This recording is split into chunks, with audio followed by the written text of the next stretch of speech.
미국 테네시주에 오른발 교회라고 하는 이름을 가진 교회가 있습니다. 그 이름에는 이런 사연이 있습니다. 이 교회에서 어느 날 세족식을 준비하다가 논쟁이 하나 생겼습니다. 예수님이 제자들의 발을 씻겨 주실 때 오른발을 먼저 씻겼을까 아니면 왼발을 먼저 씻겼을까 하는 문제였습니다.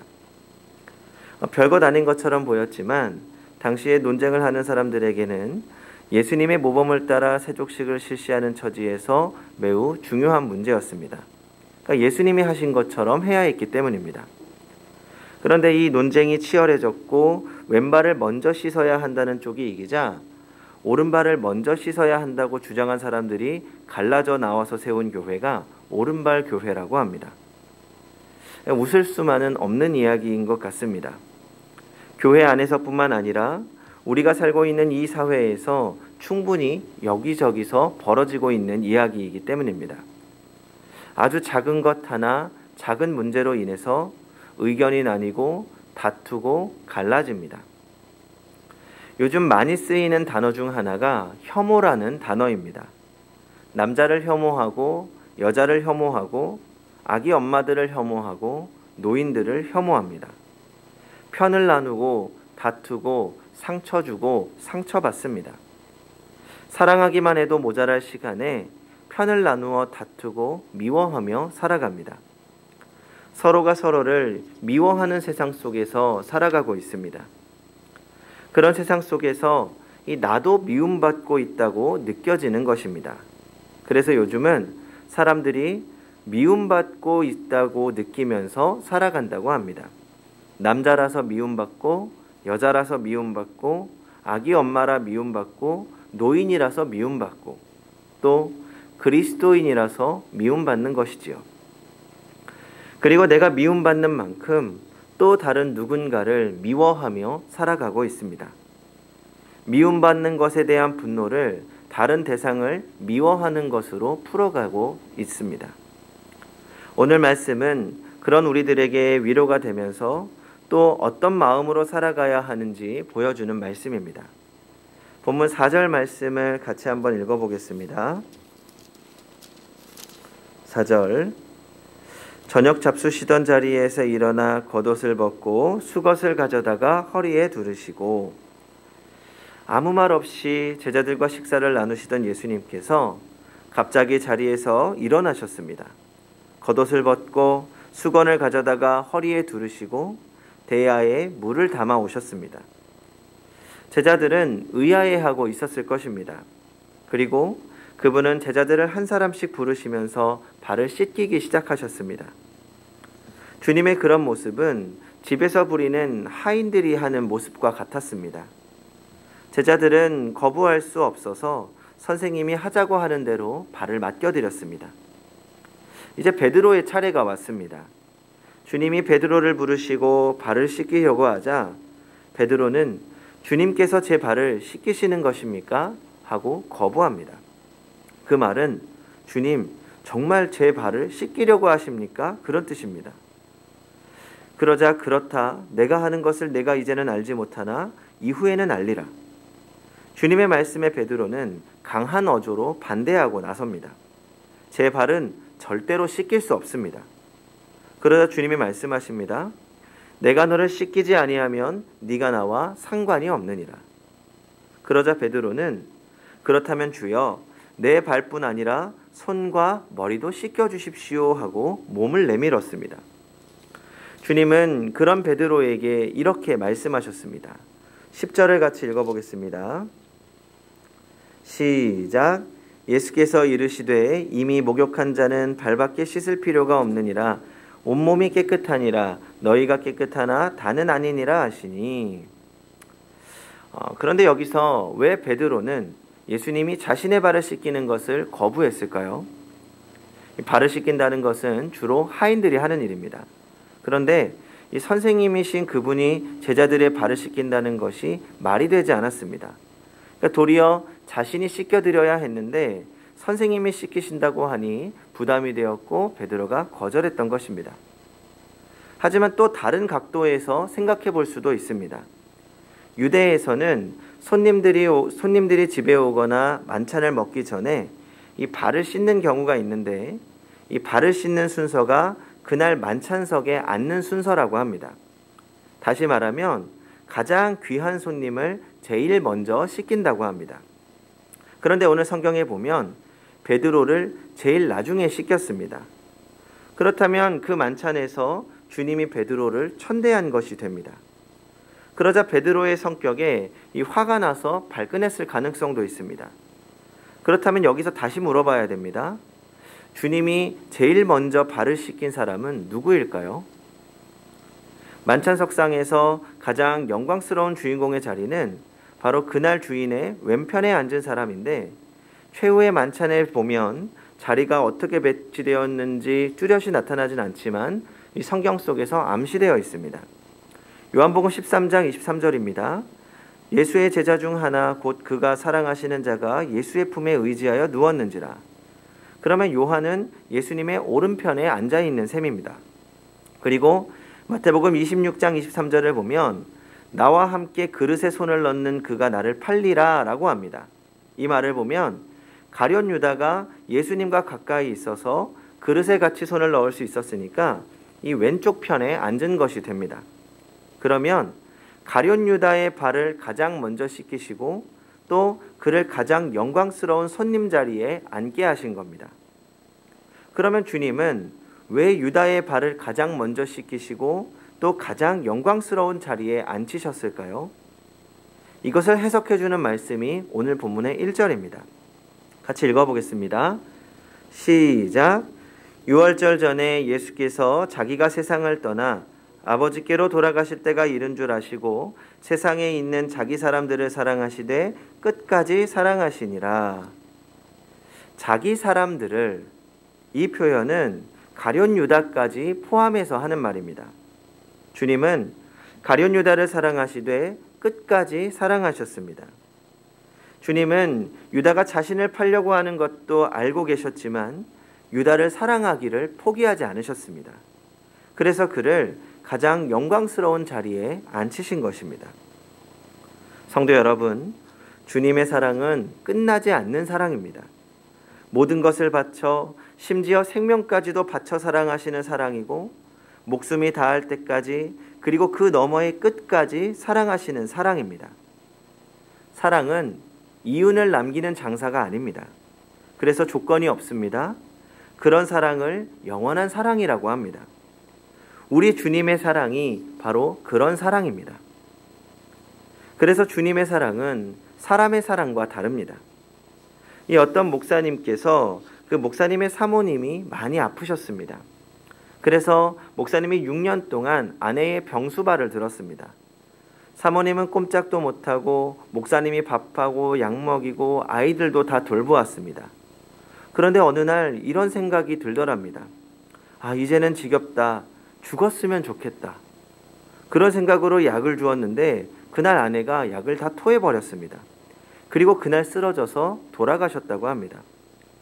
그리고 자신에게 어찌나 화가 나던지 너무나 깊은 자책 때문에 도저히 살 자신이 없더랍니다. 아내 사랑도 끝까지 못하는 자신이 너무 믿더라는 것이죠. 우리라고 다를까요? 서울 어떤 교회에 집사님이 한 분 계셨습니다. 그 집사님은 경상도 출신으로 이 공장을 운영하는 사장님이셨습니다. 한 번은 교회에서 총동원 주일을 한다고 해서 이번에는 자기 공장 사원들을 전도하려고 결심했습니다. 그래서 총동원 주일 전에 목사님이 오셔서 예배도 드리고 또 예배 드리는 시간을 근무 시간으로 낮춰서 봉급도 넣어주고 평소에 밥도 사주고 선물도 사주고 이런 정성 다 쏟았는데 이 도무지 아무리 정성을 쏟아도 안 되니까 나중에는 화가 나서 직원들에게 화를 내었다고 합니다. 다 때려쳐라 이놈의 새끼들아. 내가 뭐가 답답해서 너희들한테 날마다 이 짓을 하냐. 그리고 나서 또 후회하게 된 거죠. 이 사람의 한계인 것 같습니다. 사랑하다가도 내 뜻을 몰라주거나 힘에 부치면 사랑이 식어집니다. 그러나 주님의 사랑은 변함이 없습니다. 끝까지 사랑하십니다. 그리고 그 사랑은 우리의 부족함에도 불구하고 변하지 않는 사랑입니다. 우리는 아무리 사랑하는 사람이라도 미운 구석이 있습니다. 그 미운 구석 하나 때문에 이 천년의 사랑도 하루아침에 식어버리기도 합니다. 예전에 TV에서 한 연예인이 나와 이런 이야기를 한 걸 들은 적이 있습니다. 이 당시에 너무나도 좋아하던 여자친구가 있었는데 어느 날 같이 식사를 하다가 이빨에 고춧가루가 껴있는 것을 보게 되었다고 합니다. 그런데 그 순간에 그게 너무나 더러워 보이더랍니다. 그래서 정이 떨어져서 헤어졌다고 합니다. 웃으면서 하던 그 이야기를 듣는데 사실 전 너무 황당했습니다. 아니, 겨우 고춧가루 하나 때문에 변하는 것이 사랑이라고 할 수 있을까? 그런데 사실 우리는 그런 사랑을 참 많이 하는 것 같습니다. 한 가지 이유 때문에 변해버리는 사랑이죠. 하늘의 별 따기보다 힘든 것이 세 가지라고 합니다. 스님 머리에 핀 꼽기, 장가간 아들 내 아들 만들기, 정년퇴직한 남편 존경하기라고 합니다. 그러니까 경제적인 능력이 없는 남편을 사랑하기가 힘들다는 말이겠지요. 성도 여러분, 사람의 사랑은 조건이나 환경에 따라 달라지지만 우리 하나님의 사랑은 절대 그렇지 않습니다. 끝까지 사랑하십니다. 나의 못난 점에도 불구하고 나를 끝까지 사랑하셨기 때문에 오늘의 내가 있다는 것을 늘 기억해야 합니다. 만약 내가 잘못할 때마다 나의 사랑을 재검토하셨다면 우리는 이미 하나님의 자녀에서 모두 탈락했을 것입니다. 우리는 그럼에도 불구하고 끝까지 사랑하시는 주님의 사랑에 감사해야 합니다. 그리고 이어서 주님은 어떻게 사랑하며 살아가야 하는지에 대하여 말씀하십니다. 14절과 15절을 같이 읽어보겠습니다. 시작. 내가 주와 또는 선생이 되어 너희 발을 씻었으니 너희도 서로 발을 씻어주는 것이 옳으니라. 내가 너희에게 행한 것 같이 너희도 행하게 하려 하여 본을 보였노라. 예수님은 우리가 어떻게 사랑해야 하는지 구체적으로 보여주셨고 말씀해 주십니다. 첫 번째로 형제의 허물을 씻어주고 덮어주는 사랑을 해야 합니다. 14절의 하반절을 보면 너희도 서로 발을 씻어주는 것이 옳으니라 라고 말씀합니다. 허물을 덮는 사랑과 허물을 씻는 사랑은 다른 것입니다. 덮는 사랑도 큰 사랑이지만 주님은 씻는 사랑을 요구하십니다.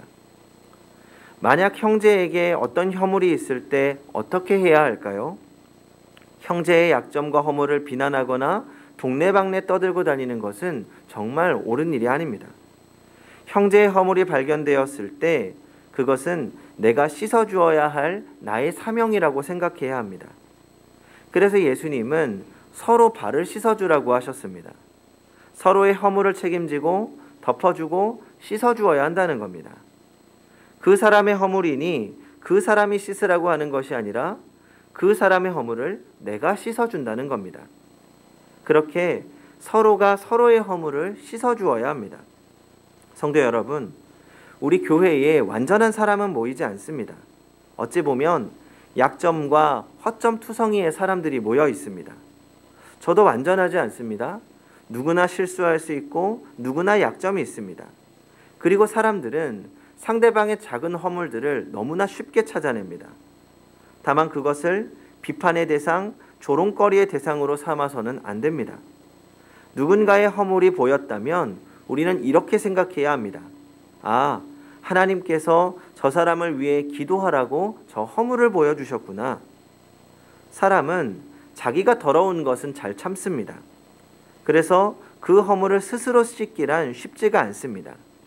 그래서 주님은 서로의 허물을 보여주시고 서로의 허물을 씻도록 하시는 겁니다. 그것이 성도의 덕입니다. 참 행복한 가정은 아내의 허물은 남편이 책임지고 남편의 허물은 아내가 책임지고 서로 감싸주는 부부입니다. 마찬가지로 참으로 행복한 교회는 서로 상대방의 약점을 나의 책임으로 생각하는 교회입니다. 영국의 뉴턴 목사님이 이런 말을 했습니다. 우리는 서로 물고 뜯는 자들이 되어서는 안 된다. 우리는 서로 발을 씻겨주는 자들이 되어야 한다.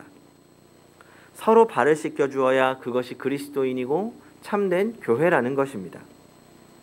두 번째 원리는 내가 먼저 사랑해야 합니다.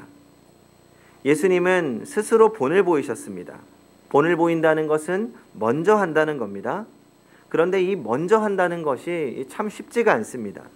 하지만 먼저 하는 것이 그리스도인입니다. 제가 청소년 사역을 하면서 가장 많이 경험했던 일 중 한 가지가 있다면 조용히 저를 찾아와서 다른 친구들의 흉을 보는 일입니다. 예를 들어서 후배들이 선배들에게 예의 없이 행동하든지 혹은 선배들이 후배에게 함부로 하든지 또는 남자아이들이 여자아이들의 흉을 보거나 여자아이들이 남자아이들의 흉을 보기도 합니다. 그런가 하면 어제까지 친했던 친구들이 다투고 금세 서로 흉을 보는 일들도 있습니다. 그러면 그렇게 저에게 찾아온 친구들에게 제가 뭐라고 말할까요?